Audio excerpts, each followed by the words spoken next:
Good evening. This hearing is on the water rate proposal to the New York City Water Board for fiscal year 2015. My name is Matteo, and I will be the hearing officer for this meeting. Let me begin by talking about how this hearing will proceed. I would like to note that we place certain documents into the official record that pertain to public notices listing these hearings. The notice designating the hearing officer, the draft of the proposed water and wastewater rate schedule, the public information booklet regarding water and wastewater rates, a copy of which is available up front, and also written statements. They are marked exhibits 1 through 4. After I introduce the members of the New York City Water Board, we will hear a presentation from DEP Commissioner Emily Way on the water rate proposal, and then we will open the meeting to the floor in order to hear from the public.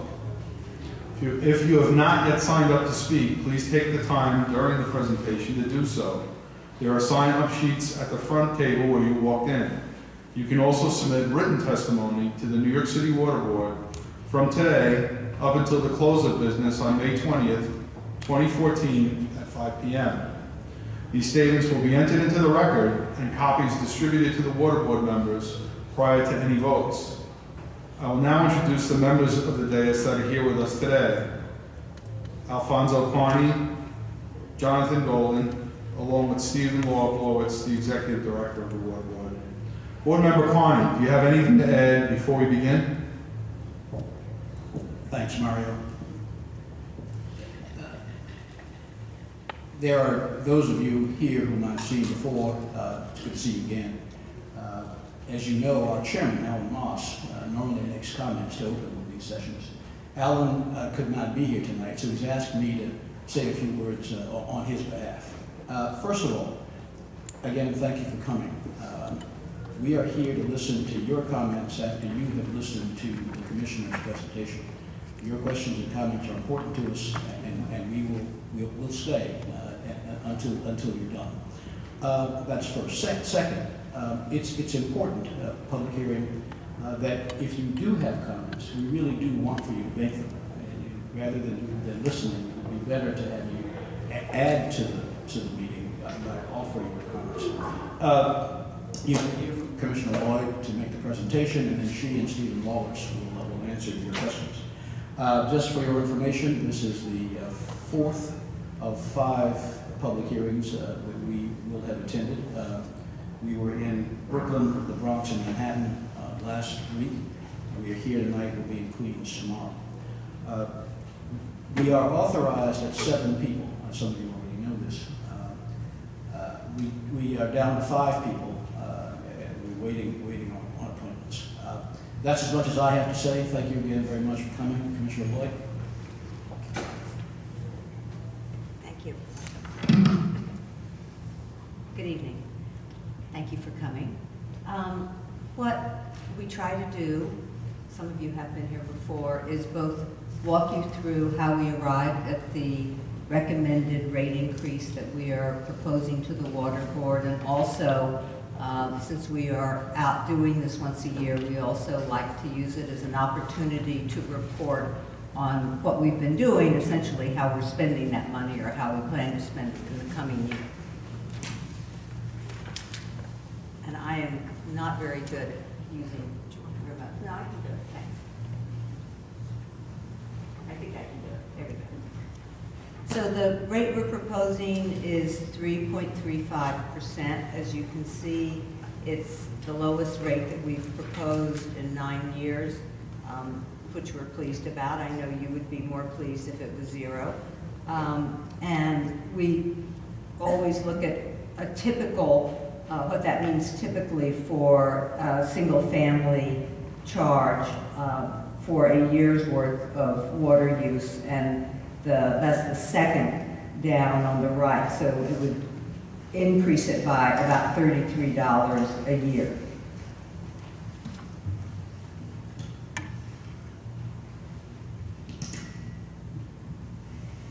About a year ago, yikes, I'm sorry, about a year ago, when we did, can you hear me without this? Yeah. Is it okay in terms of the sound? I know it's getting recorded. Yes. If you can hear me, I just won't use that. When we do the official statement every year before we borrow money, we always estimate what we think the rate increase will be for the following year. And so when we did that a year ago, we estimated that the increase would be 7.8%. So how are we able to propose 3.35% instead? There's several reasons for that. I'll mention a few of them. One is that this administration is returning 10% of what we call the rental payment. I'll talk about that a little bit more in a minute, but that will add $22 million towards the cost of operating the water system next year. We've had strong revenues this year. We're ahead of what we had planned to have come in at this point, and that's partially, we think, resulting from the installation of automated meter reading, which means that now we actually are able to track in real time what water people are using, and customers are able to track that as well. We've also benefited for low interest rates in our borrowing, and that has saved us, or we anticipate that will save us about $153 million. And we've also had some good negotiations with our regulators, the Department of Environmental Conservation and EPA and the Department of Health, the State Department of Health, and that has enabled us in some cases to substitute what we call green infrastructure. You're familiar with them here in Staten Island. Those are the blue belts, for gray infrastructure, which is both more expensive to build and more expensive to operate, and also uses a lot of energy and creates greenhouse gases. So we're very pleased at the growing use of green infrastructure. And another example is we've been able to defer covering the Hillview Reservoir in Yonkers, which would be over $1 billion project. And we continue to make the case to EPA that the water in that reservoir is protected enough and does not need to be covered. We've also had operation cost savings, about $34 million from targeted items such as chemicals and energy, and I'll talk a little bit more about those in a minute.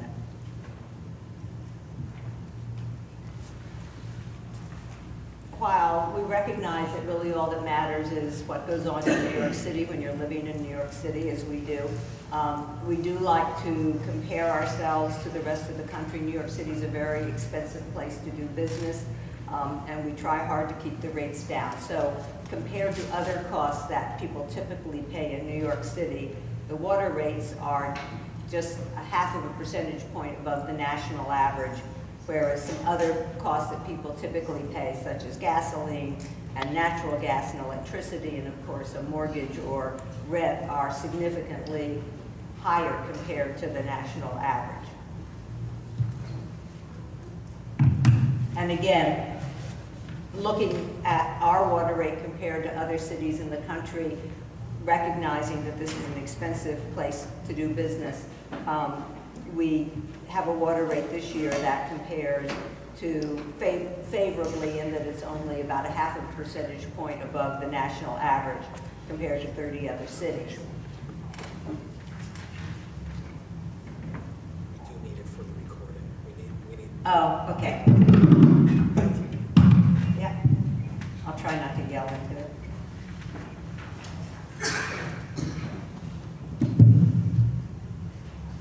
And again, one of the things that we always like to mention as part of explaining, and we'll talk about this more in a minute, is a lot of our costs have been driven by coming into compliance with federal and state regulations, but mostly federal. There are two big pieces of legislation, the Clean Water Act and the Safe Drinking Water Act. And that has had an effect on cities across the country who've had to come into compliance. So most big cities have seen, and especially older cities, have seen very significant increases in their operating costs over the past 15 years. And again, comparing ourselves to some of those other cities, you can see that we're right about at 7%, right about in the middle.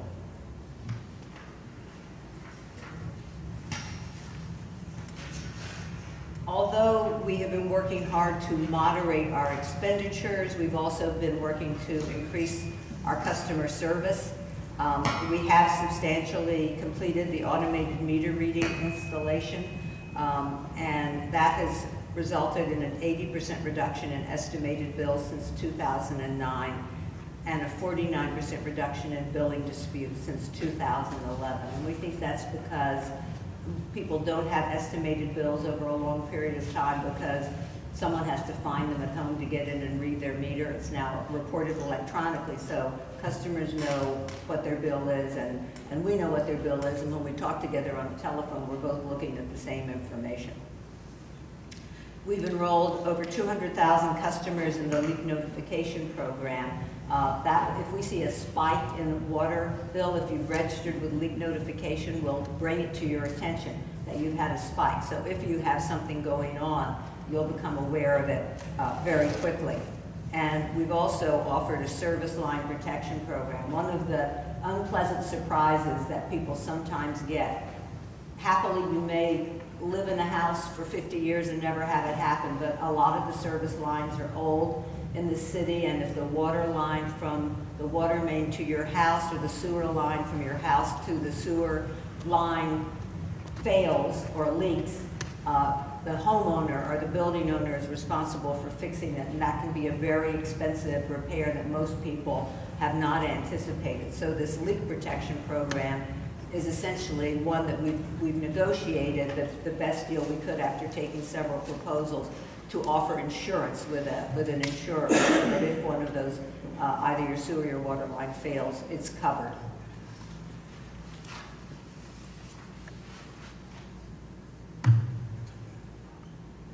We've also been working to improve service in the street, again using much better data collection and monitoring. We have, over the past year, reduced the time to resolve a leak complaint by 9.5%. The time to restore water after a water main break is 7% faster than a year ago. Sewer backup complaints are down 30%, and catch basin complaints are down 30%. The department has also been very engaged in resiliency planning and sustainability, which I know is a big concern to people in Staten Island and Brooklyn and Queens who were so hard hit by the storms. We have completed a climate risk assessment and adaptation study, which was included in the Stronger, More Resilient New York report, which laid out what the city was going to do to try to become more resilient, which includes reducing CSOs and other kinds of flooding with both gray and green infrastructure. That means more sewer lines as well as more things like the Blue Belt, and developing cogeneration plants where we reuse the methane gas. The pilot one is at the North River wastewater treatment plant in Manhattan. We've also developed our own New York City wastewater resiliency plan that recommended protective measures we could take, and we plan to spend about $300 million on those because we think they will protect us from exposure to over $1 billion worth of damage if we did not take those steps. And we've also committed to develop a standard wastewater facility design that will accommodate storm surge and sea level rise. In some cases that means raising some of the wastewater treatment plants or some of the other infrastructure. In some cases it means hardening it.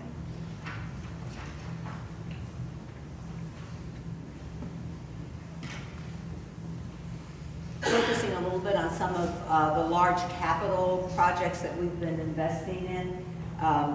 We have completed the Catskill, Delaware ultraviolet disinfectant facility, and that is to provide a second means of disinfection for what is anywhere between 80 to 100% of our water. It's 100% of our water right now. Federal law requires 2 means of disinfection, so this is the second. The first was chlorination. We've also finished stage 2 of the third water tunnel. This is an enormous project that's been going on for 40 years and will take another 10 probably to finish, to provide a third water line to distribute water throughout New York City. The first water tunnel came online in 1970 and has been 1917 and it has been in continuous use since then. needs to be taken offline and looked at, and we know repaired. The second one came online in 1937. So the long-term goal of the city has been to have a third water distribution line so that when one had to be off service for repairs, we would have an ability to distribute water throughout the city.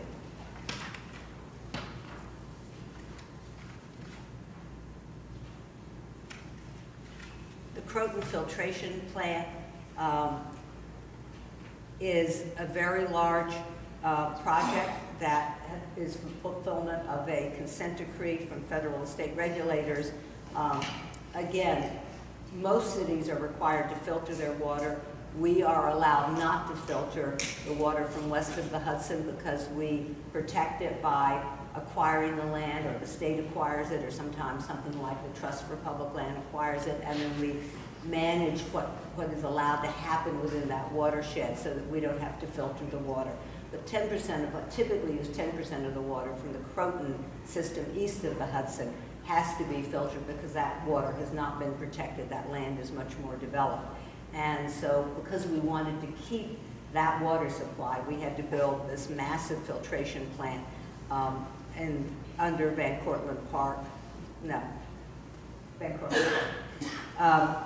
It can filter up to 290 million gallons a day, and we have tested Plant A. We'll start testing Plant B in 2014 and hope to have it operating in 2015.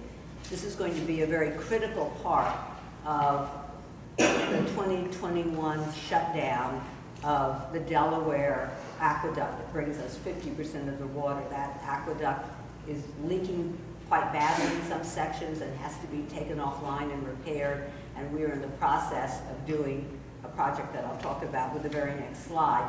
The Croton filtration plant, having that Croton water is a critical part of New York City having enough water when we have to take the Delaware aqueduct offline. The project that we call Water for the Future has several parts to it. And first of all, it's repairing those leaks, and in order to do that, we have to build a bypass tunnel on the Delaware aqueduct up in the watershed west of Hudson River. And we are, in order to do that, completing the design of a 2.5-mile bypass tunnel. Right now, we've started construction of the first access site. That's the site that we go down to start the work, and everything that gets excavated has to come up through a shaft. We're also planning to optimize the capacity of the other major aqueduct, which is the Catskill Aqueduct, which needs to be cleaned out and repaired in order to be able to operate at its full capacity. And we are also implementing conservation programs very aggressively starting now, because it's not like you can't do it in 6 months, both within the city and up in the watershed and for the cities and towns that use that water.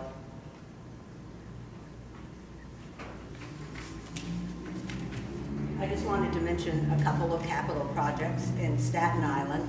Of course, I hope you're all aware of the Blue Belt system here, which is a model around the world. The next part of it is ongoing. We will eventually have built Blue Belts to cover approximately 1/3 of Staten Island's land area for providing drainage for that much, including in the South Richmond and Mid-Island areas. We're also doing a sewer expansion in Huguenot. It's going to cost about $53 million and is scheduled for completion in 2017 to construct new storm and sanitary sewers to improve drainage. And over the next 10 years, we will spend almost $500 million on sewer connections in Staten Island.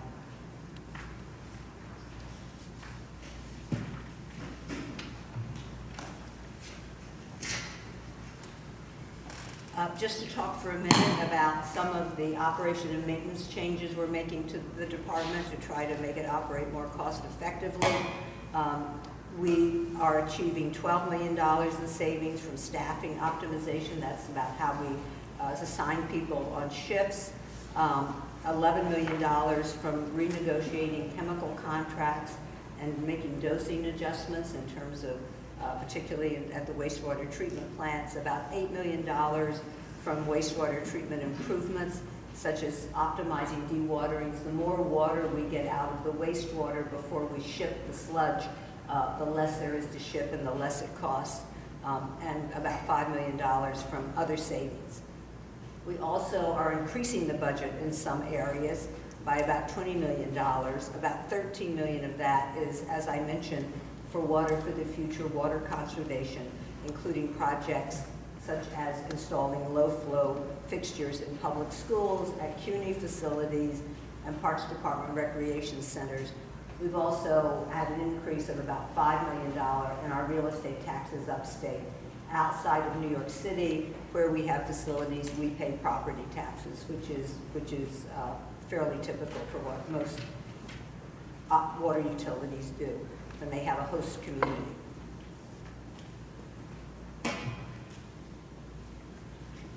I said a few minutes ago that the capital program, the investment in that is very important in terms of the water rate. And we have had a very, very large capital program ongoing for the past 10 years. Most of these, the part that's shown in black on the left, were to come into compliance with federal law. They also were very beneficial in terms of the impact on the environment, but we might not have done all of them as quickly had we not been mandated to do so. But they really dominated and pushed up our capital budget and therefore our borrowing over the past few years. As we move into the next 10 years, you can see from the gray area that we have fewer mandates, as I mentioned earlier, but we now are playing catch up on some other things that we deferred because we had such big investments to make in the mandates.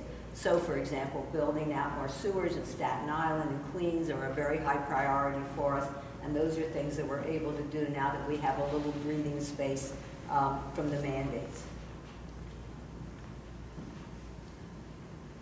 This slide is meant to demonstrate how the investments continue to drive up our debt service. About 45% of our operating costs every year are paying debt service, and that's because since the Water Board, the Water Finance Authority, and DEP became custodians of the water system, we have been borrowing money to build out improvements to it.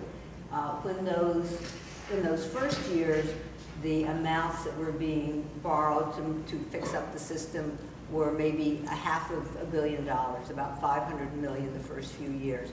As the mandates from the federal government have grown, the investments have grown, and so the debt service paid on borrowing that money continues to grow and will continue to grow, because even though we are paying off the debts from 30 years ago, and we're actually trying to accelerate how quickly we pay those off, the amount we're paying off each year is less than the amount we're borrowing. So for some time to come, we hope not forever, the debt service will continue to go up, as you can see with the red line.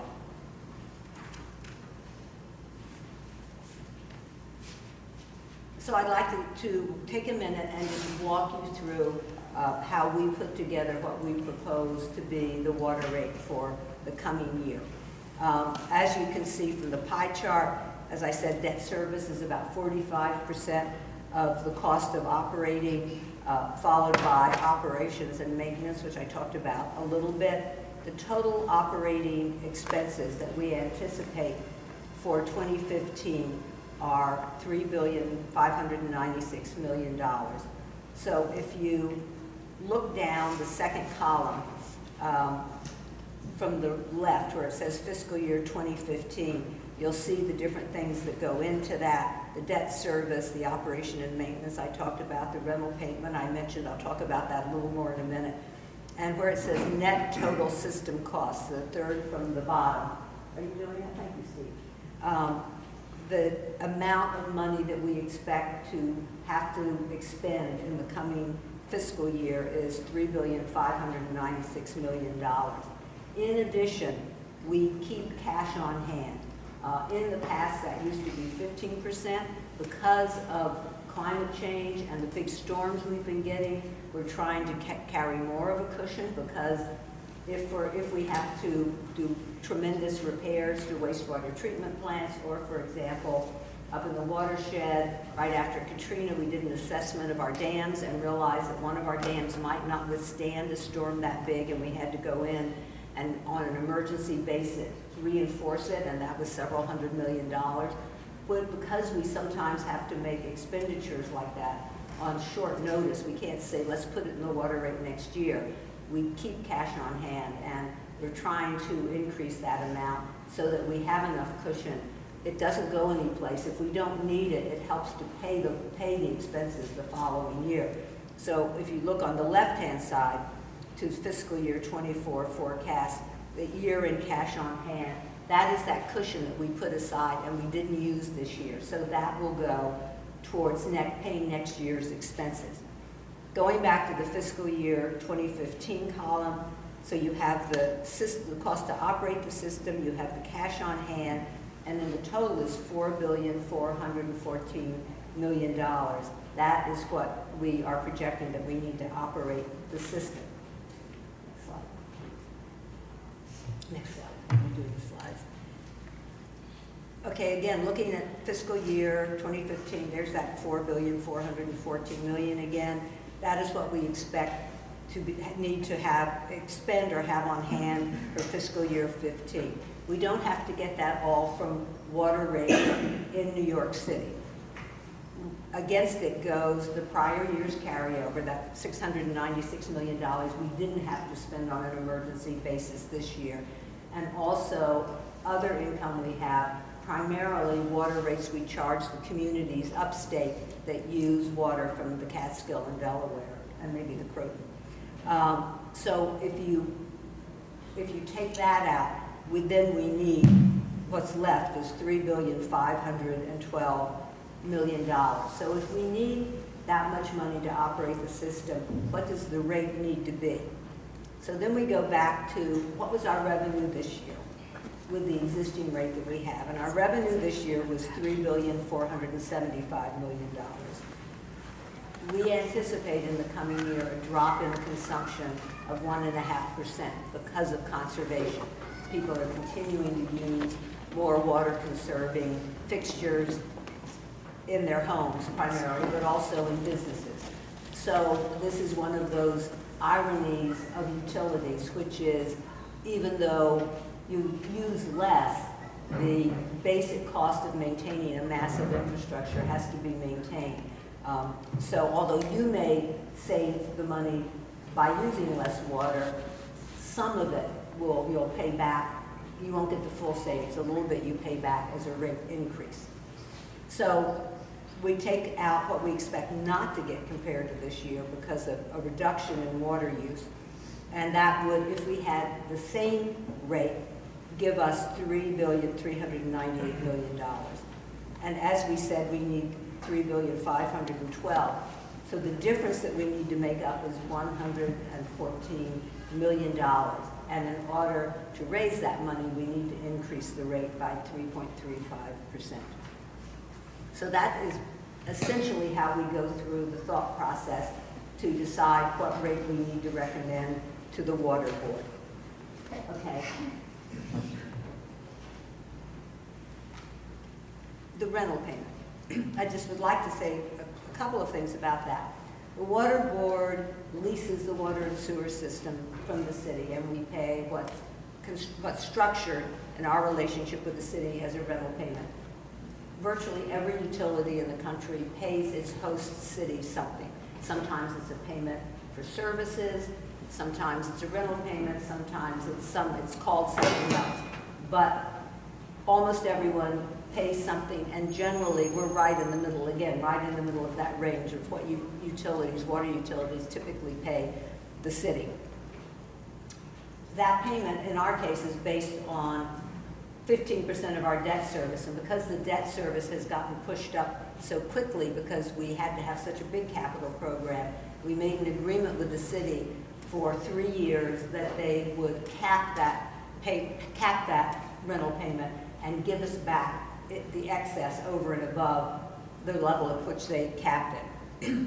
And so that meant that in the coming year, we expected to get $14 million back in fiscal 15 from the city if they continued to carry out that pilot. which they have committed to do. In addition, the new administration has said that it would like to start returning some of this rental payment to the water system. And so they have committed to return 10% of the rental payment, an additional 10% next year, which is $22 million. And I mentioned that at the very beginning as being a contributing factor to the rate being less than we had projected it would be a year ago. I want to mention a few other things that we're doing this year. The first is we are beginning a home water assistance program, and this is patterned on the HEAP program, the Home Energy Assistance Program that HRA, New York City Human Resources Administration, I'm sorry, I'm very bad at acronyms, runs, where if you meet a certain income level, you get assistance with your heating bill. So we are going to begin a similar program for your water bill using the exact same criteria. HRA will qualify people. If you qualify for heat, then there will be a credit against your water bill. That will be the equivalent of somewhere between $0.25 and $0.50. We haven't finalized the amount yet of what you would pay if you were paying the minimum payment, which I'll talk about in a minute. The eligible customers, we think there'll be about 18,000 eligible customers. 75% of them will be single-family homeowners, and about 61% are over 60 years old based on the HEAP program. So we feel that that targets people that are likely to have trouble paying their water bill.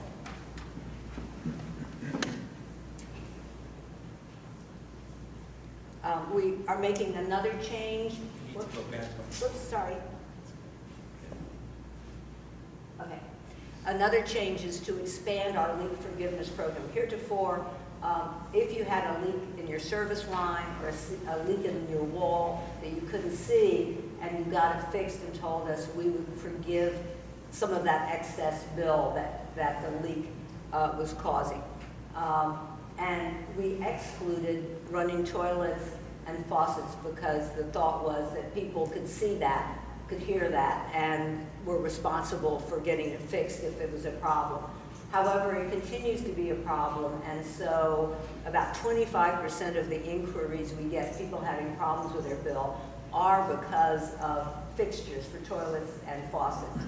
So we have decided to expand the leak forgiveness program, again, in order to encourage people to get it fixed quickly. This is going towards our conservation goals. It's also a customer thing to do, we hope. And so those will now be qualified, and if you come in within a certain amount of time, you'll be able to show that you've gotten it fixed and get a credit for that excess bill.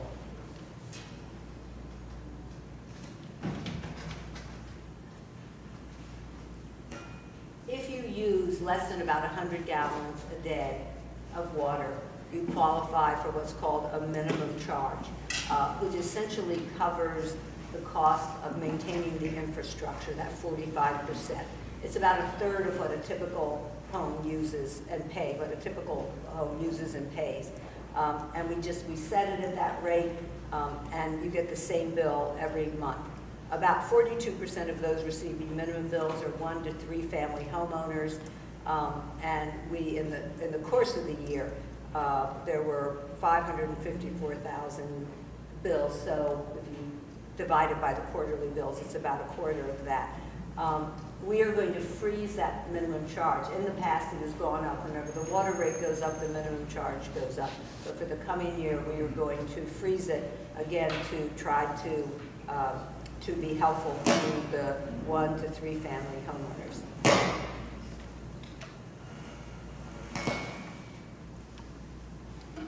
Just a quick word about the service line protection program. 141,000, or about 21% of our customers have signed up for that. For at least one, most people sign up for both. But if they know they've already put in a new water line or a new sewer line, obviously they don't need to do that. It's about $4. It's $4.49 a month for the water coverage, $8.47 a month for the sewer coverage. And that charge can be increased periodically based on the Bureau of Labor Statistics Plumbing Producer Price Index. This is one of the years when they are allowed to raise their rate. It will be raised to $8.47, which is about a 6% increase. But if you have both spread across the two, it's a 3.8% increase. And also, sales tax is no longer being charged pursuant to a new state law. So that will offset the increase.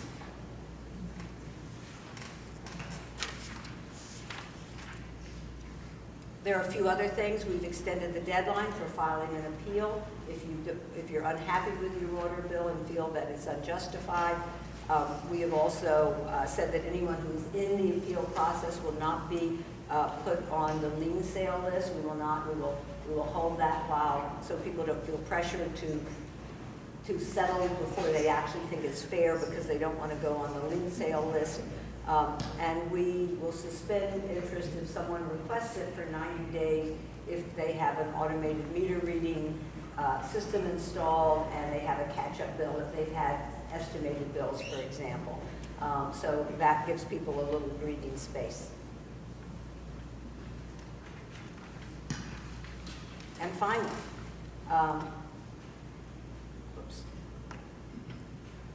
the Multifamily Conservation Program for buildings that have four dwelling units or more. Many that have been on frontage are enrolled in something called the Multifamily Conservation Program, and they are able to keep their frontage rate if they put in low-flow fixtures and put in a new meter. And so the 2 dates for doing those two things used to be a year apart. We've extended one so that everything has to be done by June 30th, 2016, which we think just makes more sense. And then we are also, as part of this program, reinstating a program that we had back in the 1990s, which is a toilet rebate program.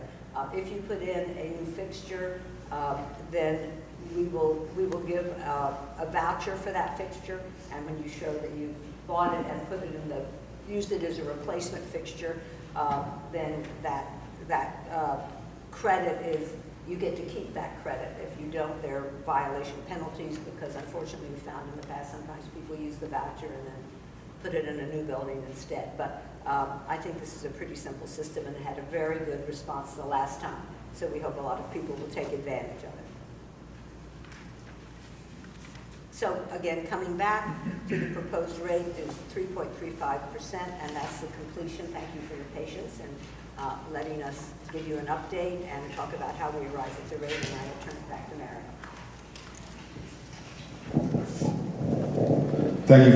Thank you very much, Commissioner.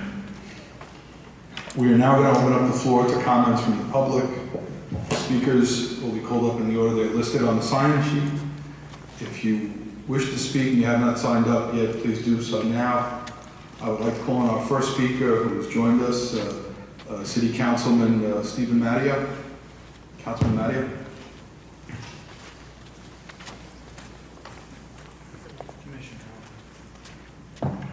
Commissioner, welcome. And welcome back to DEP. Welcome to Staten Island. Had the pleasure of working with you as a staffer of the City Council. I want to make a few points. First, to the board and the commissioner, please don't take the light crowd tonight as a sign that Staten Islanders do not care or acceptance of the water rate hike. My constituents are tired.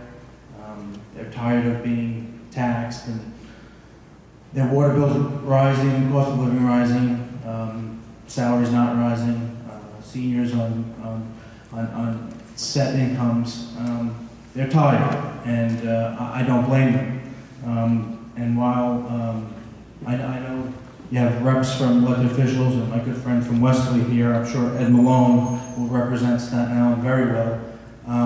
But please know that Staten Island's are tired, and they feel that there's a fait complete every year. And while the 3.35 increase being proposed is the smallest since '06, it is still not acceptable in the contents of recent water rate changes. Since 1987, water rates have increased each year for all but 5 years. Not only that, but the hikes themselves have exceeded 10% from 2008 through 2011. And in the last 5 years, the water rate hike averaged an increase over 9%. If this increase goes through, which we all believe it will, the yearly average household water bill will reach approximately $1,000. This is an additional $385 annually from where we were 6 years ago. If this was a standalone increase, that we haven't been raised for the last 10 years, maybe we could stomach it, but it's not. The goal should be getting to zeros. And we appreciate you explaining how you get to the process, but my constituents also have to explain how they can't take their kids out for that extra meal, maybe go on vacation, do the things that we all need to do to recoup on a weekend. And people are working to pay their bills. They're working to pay their bills, and that's not right. And the water rate hike, we should have the goal of getting it to zeros. There's no question that DEP does great work. Sewer projects, your staff is phenomenal, but simply enough is enough. People simply can't afford to give more from their pockets. I asked DEP, the water board, to reconsider this hike. I asked that when we're planning ahead years from now that we get to zero. It's about time that New York City government pays for whatever it needs without increasing costs to the average Staten Islander, the average city residents, and enough is enough. My constituents are tired of having to pay for increased costs. So again, while 3% isn't as big as it normally is, we need to get the goal to get down to zero. Thank you. Thank you, Councilman Matteo.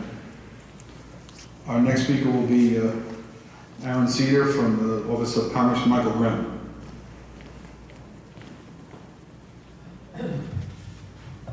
I'm writing to express my strong opposition to the proposal to once again increase water rates for residents of the City of New York.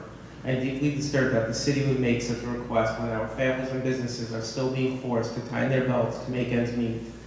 And while many in my district have yet to rebuild and recover from the devastation wrought by Superstorm Sandy, it is not enough simply to claim sympathy with people in struggling times.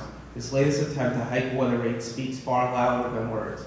It is just one more chapter in the tale of another toll, another tax, and another government hand into the pockets of my constituents. This is a story that people of my district know all too well, and it always ends with the government telling us that it could have been worse. When the MTA raised the toll on Verrazano, we were told it could have been worse. When the Port Authority raised the tolls on the bridges and tunnels to New Jersey, we were told then it could have been worse. Now the city tells us again it could be worse, that perhaps we shouldn't be as upset because this proposed increase isn't quite as high as the hikes that have been enacted in the last few years. The sad truth is that it could be worse, and it will be worse because the long parade of agencies and authorities asking for more money from our taxpayers seems to never end. The key word in all this is accountability. No one is held accountable for these water rate hikes. We have unelected bureaucrats determining the rates. However, I would like to point out that according to New York City, board members are appointed by the mayor. In this case, it would be Mayor de Blasio. The mayor is the one that should be held accountable for these water rate hikes. The same mayor that just last year when he was a candidate called this a stealth tax. This is the same mayor that last year when he was a candidate said in regard to the rising costs related to water bills that is wrong and has to stop. Well, I agree with the mayor that is wrong and it has to stop. And now's the time then for Mayor de Blasio to live up to the words of candidate de Blasio. These stealth taxes are the reason why numerous of my constituents seek to move elsewhere. This is a quality of life issue that must not be ignored. Staten Islanders pay far more than a fair share and never get back their fair share in return. I ask that you reconsider this proposal and not throw another burden on the back of my constituents. Thank you. Thank you, Mr. Cedar. Our next speaker will be Chris DeChico with the Office of Staten Island Borough President James Otto. Mr. DeChico. Borough President Otto regrets that he wasn't able to come this year. He's usually here at these hearings, but he has a scheduling conflict. But Commissioner, he looks forward to seeing you tomorrow in our meeting. I'm just going to read his testimony. Thank you for giving me the opportunity to testify at this hearing, my first since being elected Borough President. I've been offering testimony about proposed rate increases every year since 1999, the year I was first elected to public office. And every year I find myself testifying against inevitable increases. Unfortunately, I can never talk about how pleased I am that the rates have gone down, because they never do. The sad, simple truth is that conditions are rigged so that water rates are always rising and never falling. Yes, the rate of the increase can vary. This year, the percentage increase is lower than in past years. Numbers don't lie, and we cannot fake reality, as much as we'd sometimes like to. Here's all we need to know. When this proposed increase is finalized, and I have no doubt that it will be, the combined water and sewer rate will be $9.58. This represents, since 1999, an increase of 295%. It has risen more than double the rate of inflation. That is unconscionable. I do understand that the DEP has worked hard to control costs, but these measures simply do not help struggling homeowners put bread on their table. So while it is good to see that 10% of the rent paid by the DEP to the city is being returned, it is simply not enough. And while we are nearing the completion of many large mandated projects, the interest on the debt needed to fund them will continue long into the future. Now, ratepayers don't need me to point out how the steady drumbeat of increases pushes them to the breaking point. And I'm not going to bore the people who came out tonight with a laundry list of statistics. Tolls, taxes, gasoline prices, food prices. This background noise of rising costs is rapidly becoming a cacophony. It needs to stop. Thank you again for the opportunity to speak my mind tonight. Though the outcome may appear to be inevitable, we can never allow that to deter us from speaking our minds. Thank you. The next speaker will be Ed Malone, the treasurer of the Wesleyan Improvement Society and homeowner. Mr. Malone. Thank you very much. The DEP has proposed an increase in our water rates of 3.35%, lower than expected. However, this increase, on top of all the other rate increases since 2003, constitutes a 156.8% increase in our rates. For the past few years, DEP has asked us to conserve water, and we have responded in a very positive way. The downside to conservation, according to the DEP and the board, is a reduction in revenue, and more than likely, future increases will be imposed upon the ratepayer. On April 23rd, 2014, and updated April 24th, 2014, on SI Live, Jillian Jorgensen, a reporter for the Staten Island Advance, had a telephone interview concerning the proposed rate increase with Emily Way, the newly appointed DEP Commissioner. She was the previous commissioner during many of the years of huge increases, and thank you for the first time coming to Staten Island at one of these hearings. The gist of the conversation was rate increases are mainly a result of mandated projects and conservation, which brings in less revenue. The Croton Filtration Plant is touted as one of these mandated projects. In 2006, the board's Blue Book indicated that the project would cost $1.3 billion, and in 2009 it was reported that the project would be completed in 2011. The cost is now $3.2 billion and is still not finished. $1.9 billion over the original cost, and 2015 completion date is 9 years to complete. The Empire State Building was built in 1 year. Don't you think, Ms. Lloyd, the increased costs and delays contribute greatly to the debt increase? I'm not going into all the fraud that took place on this project. I've done that many times. Let's look at the conservation issue. The following is from the recent meetings of the Water Board. June 14, 2013. Revenue ahead of targeted amount, 136 million. Usage down 8%, 8.8%. Collections ahead, 4.8%. October 11, 2013. Collections ahead, 4.8%, 65 million ahead of target amount. Consumption dropped 2.4% compared to the same period in fiscal 2013. December 13th, 2013. From July 1st, 13 to 12/8/13, collections totaled 84 million or 4.6% ahead of planned consumption. Ahead of the plan. Consumption dropped 1.3% compared to the same period in fiscal 2013 and 1.5% compared to the same period in fiscal 2012. On January 24th, 2014, from 7/1/13 to 1/22/14, collections totaled 104 million or 5% ahead of the plan. Fiscal year 2014 collections to date were at their level above plan in the previous 11 fiscal years. You're making more money than you've ever had. Ms. Lloyd, the facts as presented indicate that conservation does not reduce revenue.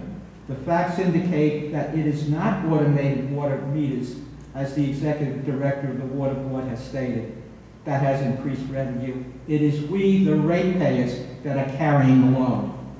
A review of the board's 2013 and 2014 rate report, page 11, in both publications entitled Anticipated Systems Revenue and Expenses, reveals the following.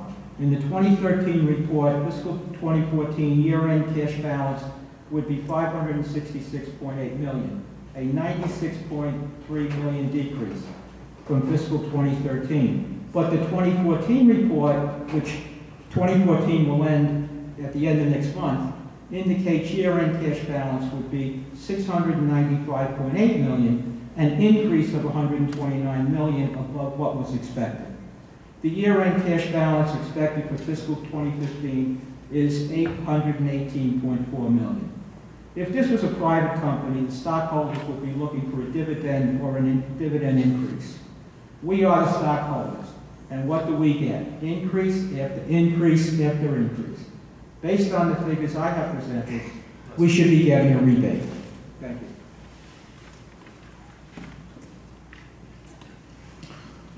Thank you, Mr. Malone. The next speaker will be Michael Morrell, President of the Wesleyan Improvement Society.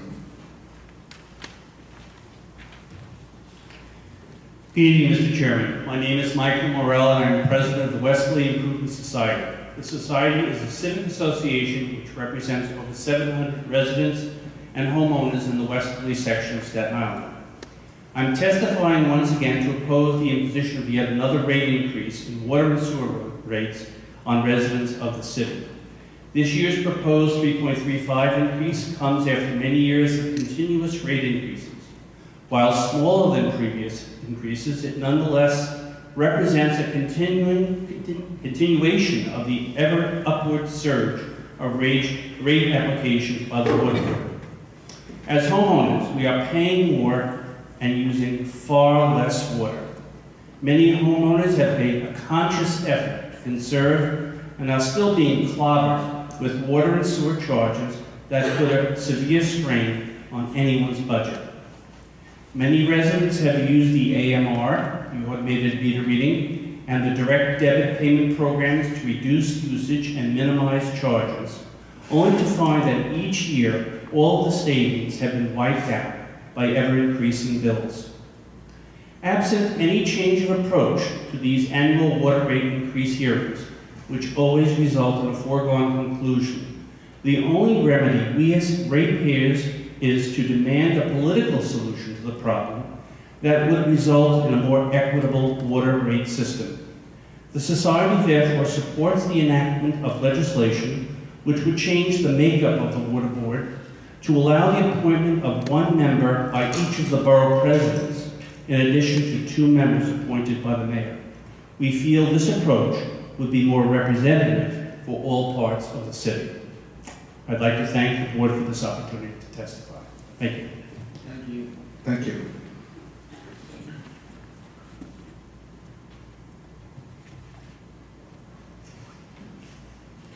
Our next speaker will be a resident of Staten Island, Roy Moskowitz.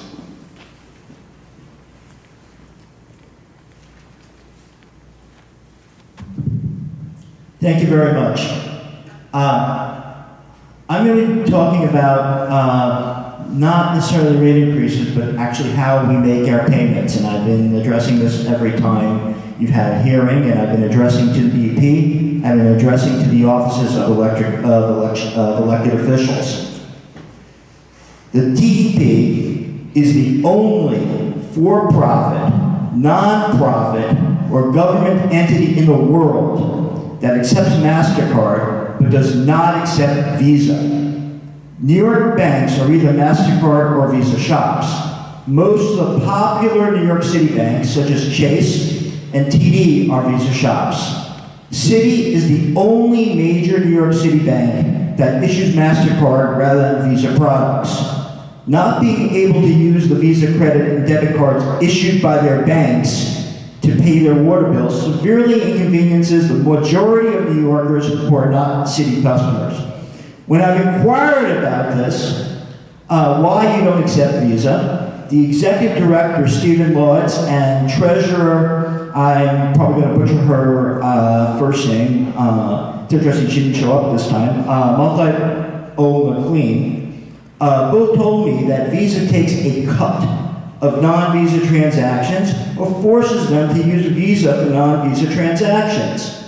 I've asked several people affiliated with the credit card payment industry, and no one has heard anything like this. Please also note that Ms. McLean is a former Citibank employee. And I also interested to note that just in 2012, changed all your payment processing to Citicorp as well. Basically, what I'm looking for is to have the freedom to use Visa products to pay my bill. And I haven't paid my bill in quite a while because I was hoping there'd be a change of executive director with the new administration.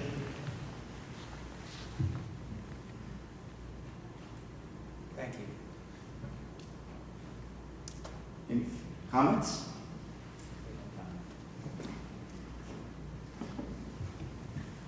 I just wanted.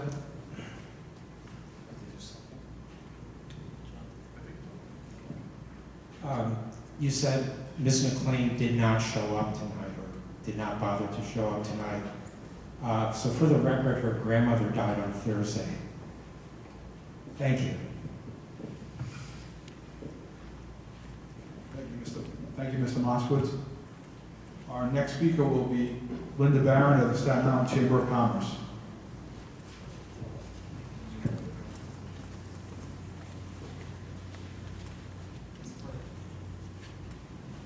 Good evening, and thank you, Commissioner Lloyd, for coming to Staten Island to hear us this evening, and thank you to the board members for being here.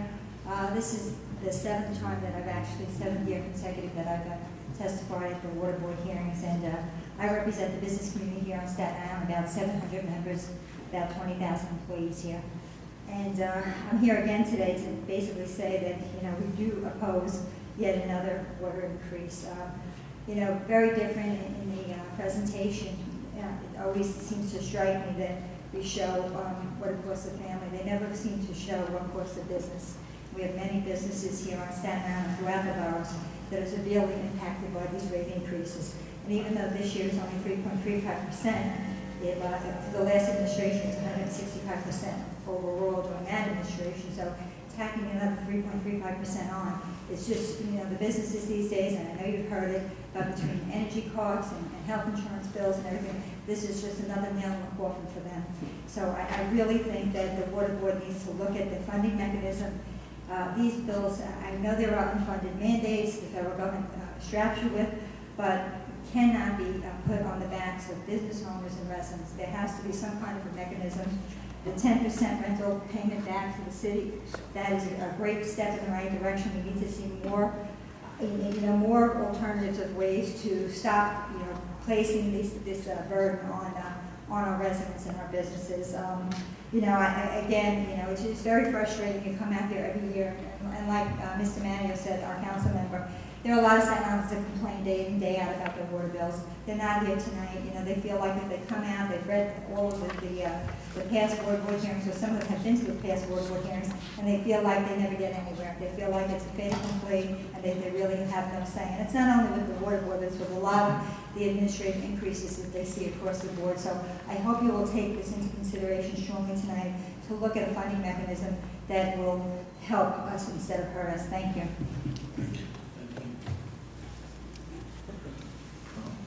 Our next speaker is Brian Whalen, Staten Island resident. Thank you very much, Commissioner. Thank you, Joan. As a Staten Island resident, I just felt it was my duty to come here as a citizen and observe the process, and to also observe a thing or two that doesn't really make sense to me. The biggest thing is this. I hear politicians getting up year after year telling me that there are no tax increases. Well, this is a tax increase. I don't know why the numbers for the DEP are gathered separately. I think a politician should not have the ability to put out smoke and mirrors and tell you, really, they're sort of lies, if you will, to tell you that your taxes have not gone up when indeed they have in another form.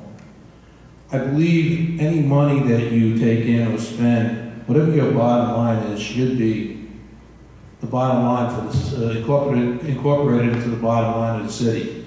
You should not be able to roll out these costs, mandated or not. I mean, your cost just to fund debt is 45%.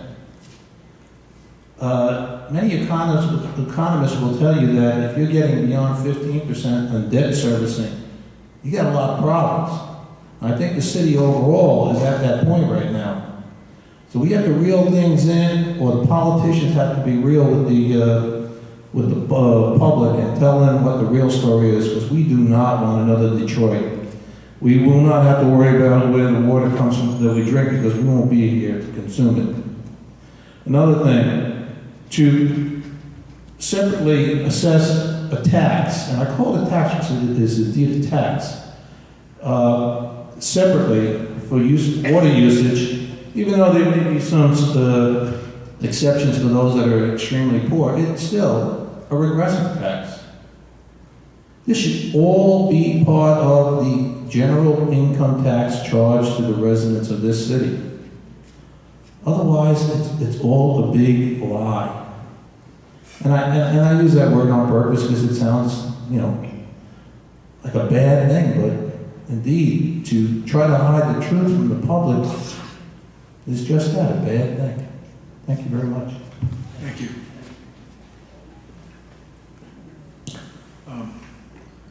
Since there are no more people registered to speak, we're going to proceed to conclude this hearing. Before we do that, I would like to reiterate that written remarks can be submitted to the Water Board, care of Kevin Kunkel at 5917 Junction Boulevard, Flushing, New York, 11373. Since we have no further business. Can I ask a question? Steve? I noticed that the April meeting regarding the presentation, there's no written minutes. It's a YouTube presentation. Will all subsequent meetings be a YouTube, or will also a written minutes and meeting? The only reason that the minutes aren't yet posted on the Water Board's website is because minutes don't get approved as accurate by the board until the subsequent meeting. That subsequent meeting is this Friday. And so you should see the minutes posted on Friday. We'll continue to do posted. Absolutely. Thank you. Any other questions or statements? With that, since we have no further business, this hearing is adjourned. Thank you very much.